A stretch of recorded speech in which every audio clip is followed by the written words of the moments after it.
भगवानकर फूल बहुत प्रिय सेथिपाई आमे माने सखाळु उठी फूल तोलिबारे लागी पड़ी थाओ। अगाधुआ ना आमे ब्रश करी थाओ ना आमे फ्रेश होई थाओ। काले गछरु फूल आउ किए तोली नब कि सेही डर आमे माने आगतुरा जाई से फूलटी को तोली देई थाओ भगवानकर पूजा करिबा पाई। हेले आमे कोन जानिछे आमे जो अगाधुआ फूल तोलुछे आउ से फूल को आनी भगवानकर कामरे लगौछे ताहा केते दूर ठीक जानिबा आजिर एई वीडियो माध्यम रे। सेथिपाई मु आपण मानकु जणई दबाकु चाहूची वीडियोटी को दया करी शेष पर्यंत देखिबे कारण फूल समस्ते तोली थांती। सेथिपाई ए वीडियोटी को शेष पर्यंत निश्चित भाव में देखिबे। सांग माने मु विश्वजीत आपण मानकु स्वागत करूची मोर एक नुआ वीडियो रे। यदि वीडियोटी आपण मानकु भलो लागिबो लाइक टे करि देबे। तो चलंतु सांग माने आजिर वीडियोटी आरंभ करिबा। सांग माने भगवान को प्रसन्न करिबा पई आमे प्रतिदिन फूल तुलसी बेलपत्र इत्यादि आमे तोली आनी भगवान को अर्पण करि थाओ। जदि सही सबु आमे नीति नियम रे न करिबा तेबे भगवान तांको ग्रहण करि न थांती। प्रसन्न हेबा बदल रे कोप करि थांती। कृपा बरसैबा बदल रे अनर्थ करि थांती जहा आमे जानि पारि न थाओ। आमर सबु पूजा अर्चना व्यर्थ जाई थाए। तेणु आमे माने आजि जानिबा तुलसी एवं बेलपत्र तोलिबार नियम विषय रे जहा द्वारा भगवान प्रसन्न होई आमको तांकर कृपा प्रदान करिवे। तेबे आसंतु भल भाबरे जानि नबा कौन कौन सबु नियम रहिछि। सांग माने सहस्र मुनिक सहस्र कथा तेबे अनेक मुनिगण कहि जाइछन्ति कि फूल को अगाधुआ तोलिबा भल होई थाए। तेबे अन्य केतेक कहिछन्ति कि फूल को गाधेई की तोलिबा भल होई थाए। तेबे अनेक धर्मरु जहा जणा पड़े कि गाधोई की हेउ कि अगाधुआ जदि आमे किछि नियम को पालन करी फूल तोलिबा तेबे शुभ होई थाए एवं भगवान ताकु श्रद्धार सह ग्रहण करि थांती।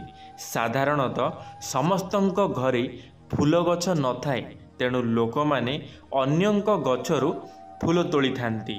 केतेक लोक फूल अभाव कारणरु राति रे अगाधुआ फूल तोली थांती। यह साधारणतः ग्रामांचल एवं सहरांचल रे देखिबाकू मिली थाए। तेबे सांग माने मु आजि आपनकू कहि रखुची कि शास्त्र अनुसारे फूल केबे चोरी करी भगवान को अर्पण करिबा उचित नुहे। यह शास्त्र विरोधी होई थाए। तेणु फूल तोलिला बेले फूल गछर मालिक किंबा फूल गछटू अनुमति आणंतु। एहा परे एहाकू तोली भगवान को देवा शुभ अटे। एपरी करिबा शास्त्र मत होई थाए। सांग माने आमे माने कौन करूछे जेतमळे फूल तोलिबा को जाउछे आमे कौन काहाकू जणाउछे आमे चोरी करूछे जहाँकि भगवान को पसंद नुह। कारण भगवान केबे चोरी को प्रशय दियंती नाही। सेथिपाई आमको मध्य केबे फूल चोरी करिबार नाही।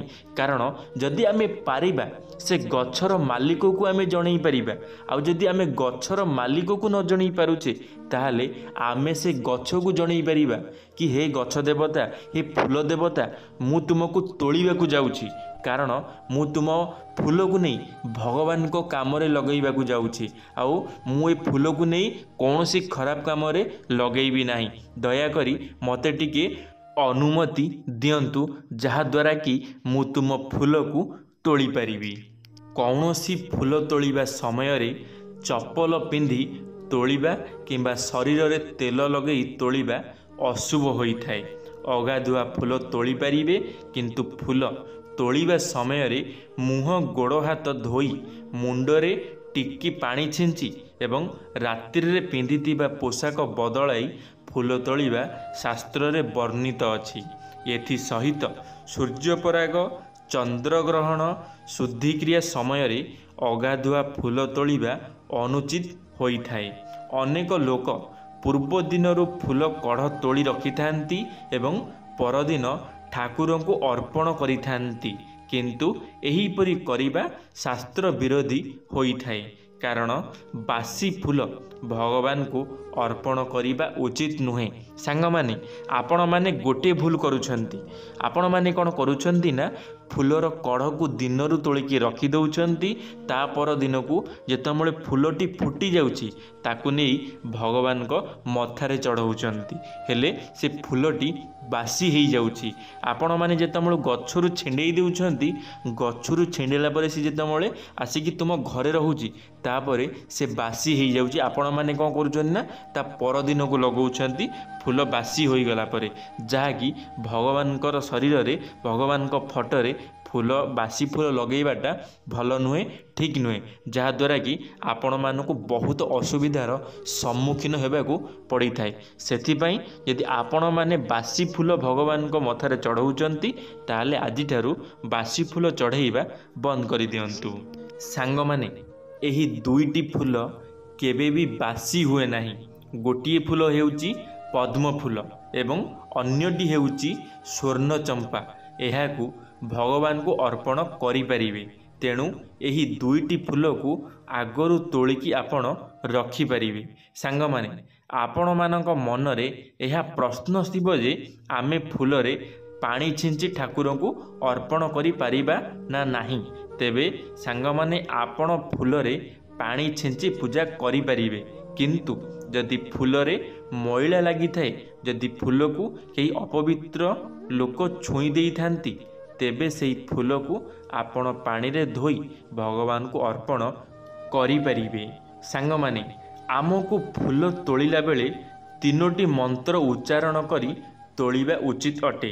ତେବେ ସାଙ୍ଗମାନେ, ଏହି 3ଟି ମନ୍ତ୍ର ହେଉଛି ଓମ୍ ବରୁଣାୟ ନମ, ଓମ୍ ବୋମାୟ ନମ, ଓମ୍ ପୃଥିବେୟ ନମ। ଏହି 3ଟି ମନ୍ତ୍ର ଉଚ୍ଚାରଣ କରି ଗାଧୋଇବା ପରେ ମଧ୍ୟ ଆପଣ ଫୁଲ ତୋଳିପାରିବେ ଏବଂ ଏହି ମନ୍ତ୍ର ପଢ଼ି ଫୁଲ ତୋଳିଲେ ସେହି ଫୁଲକୁ ପ୍ରଥମେ ଭଗବାନ ଅତି ଶ୍ରଦ୍ଧାରେ ଗ୍ରହଣ କରିଥାନ୍ତି। ସେହିପରି ତୁଳସୀ ପତ୍ର ତୋଳିବାର ମଧ୍ୟ କିଛି ନିୟମ ରହିଛି। ତୁଳସୀ ପତ୍ରକୁ କେବେ ବି ସନ୍ଧ୍ୟା ସମୟରେ କିମ୍ବା ଅଗାଧୁଆ ଥିବାବେଳେ ତୋଳନ୍ତୁ ନାହିଁ ଏବଂ ଏହା ସହ ରବିବାର କିମ୍ବା ସଂକ୍ରାନ୍ତିରେ ମଧ୍ୟ ତୁଳସୀ ଗଛରୁ ତୁଳସୀ ପତ୍ର ତୋଳିବା ଉଚିତ ନୁହେଁ ଏବଂ ଏହି ସମୟରେ ଭଗବାନଙ୍କୁ ଦୟାଣ ପତ୍ର ଅର୍ପଣ କରିପାରିବେ। ନଚେତ୍ ଆପଣ ତୁଳସୀ ପତ୍ରକୁ ପୂର୍ବରୁ ହିଁ ତୋଳିକି ରଖିପାରିବେ। ଏହା କେବେ ବି ବାସି ହୋଇନଥାଏ। ତୁଳସୀ ପତ୍ର ପରି ବେଲପତ୍ରକୁ ମଧ୍ୟ ଅଗାଧୁଆରେ ତୋଳିବା ବାରଣ କରାଯାଇଛି। ବେଲପତ୍ରକୁ ସବୁବେଳେ ଗାଧୋଇ ସାରି ସ୍ୱଚ୍ଛ ପୋଷାକ ପରିଧାନ କରି ତୋଳିବା ଆବଶ୍ୟକ ଅଟେ। ସାଙ୍ଗମାନେ, ତୁଳସୀ ଗଛ ଆଉ ବେଲପତ୍ରକୁ ଆପଣମାନେ ଗାଧୋଇ ସାରିଲା ପରେ ତୋଳନ୍ତୁ। କେବେ ବି ହେଲେ ଅଗାଧୁଆ ଏହି 2ଟି ପତ୍ରକୁ ତୋଳିବେ ନାହିଁ। ଯଦି ଆପଣମାନେ ପାରିବେ ତୁଳସୀ ପତ୍ରକୁ ଆପଣମାନେ ପୂର୍ବରୁ ତୋଳିକିରି ରଖିପାରିବେ, ହେଲେ ଅଗାଧୁଆ କେବେ ବି ହେଲେ ତୁଳସୀ ପତ୍ରକୁ ଛୁଇଁବେ ମଧ୍ୟ ନାହିଁ।